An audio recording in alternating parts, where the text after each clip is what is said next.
இவன் இந்த காட்டுக்குள்ள நின்று இருக்கும் போது பூமியில இருந்து ஒரு மான்ஸ்டர் பொழந்துட்டு வெளில வருது. அதை பார்த்த இவனையும் தடுத்தறிக்க பயந்து ஓடுறாங்க. அந்த மான்ஸ்டர் இவங்களை விடாம துரத்திக்கிட்டே பின்னாடியே வருது. இப்படியே அவன் பயந்து ஓடிட்டே இருக்கும் போது ஒரு இடத்துல ஸ்லிப்பா கீழே விழுந்துடுறான்.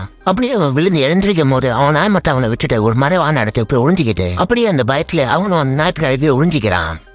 அங்கிருந்து அவன் தப்பிச்சிட்டுமா இல்லையா பாக்கிறதுக்கு அவன் அங்க எந்திரிச்சு பாக்குறான். அந்த மான்ஸ்டர் அவன் கண்ணுக்கு படல. ஆனா அந்த மான்ஸ்டர் அவன் பின்னாடியே தான் உட்காந்துருக்குன்னு தெரியாது அவனுக்கு. அந்த மான்ஸ்டர் திரும்பி பூமியை பிளந்துட்டு வெளில வருது. அங்க இருந்து அவங்க இருக்காங்களான்னு பாக்குது. அந்த மான்ஸ்டர் கிட்ட மாட்டக்கூடாதுன்னு அவன் நாயோட பாய இவன் கையை வச்சு மூடிடுறான். அங்கிருந்து அந்த மான்ஸ்டர் கிளம்பி போயிடுது.